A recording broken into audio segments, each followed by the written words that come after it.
sign outside the emergency room at Brookdale Hospital in Brownsville, Brooklyn says thank you to their heroes. There's a place for us, a time and a place for us. And on March 8th, Brookdale's family and friends gathered to say goodbye to a hero they just lost. Because she always exuded a sense of calmness, there was gentleness. On February 18th, Dr. Patricia O'Neill and her husband, Dr. Peter Smith, were both killed in a car accident on Long Island. Just about 2 weeks before this memorial service, I had the honor of interviewing her for a special report on how hospitals in New York City are dealing with the uptick in gun violence. In 2019, the average number of gunshots per week, we had an average of about 1 every 3 days. Now the numbers since 2020 are averaging 2 every 3 days. So that's about 1.5 gunshot, which is an average per day. Brookdale is a trauma center located in the heart of eastern Brooklyn, surrounded by Brownsville, East Flatbush, and East New York, neighborhoods often impacted by too many guns on city streets. He's awake, he's slowly processing what happened. And as the head of trauma and surgical ICU, Dr. O'Neill led a team that saw firsthand the effect gun violence has on the community.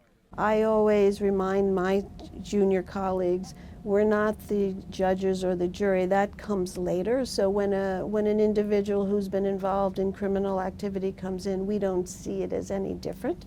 And in fact, they're humans too. And ironically, we often develop relationships with those patients and their families because there's a human contact. During the pandemic, she prioritized mental wellness for her fellow frontliners by insisting that each shift begins with a group prayer. Dr. O'Neill, suggested, why don't you just, say a prayer in the morning, And so that's how we just started. We started with a prayer, I would share a few things from the scriptures, and, we just started doing it every day, and more people gathered. But Dr. O'Neill was perhaps at her most forthcoming when we spoke about the emotional toll, and I asked her if doctors cry. Oh, sure.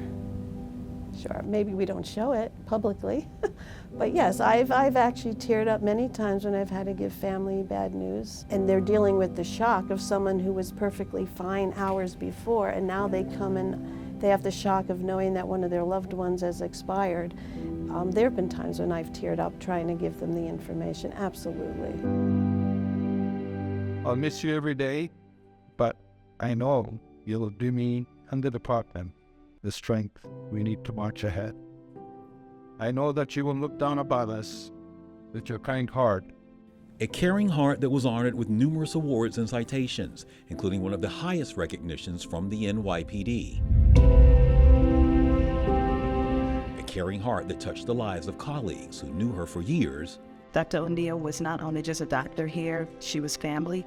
We should uphold her legacy by delivering the best care that we can.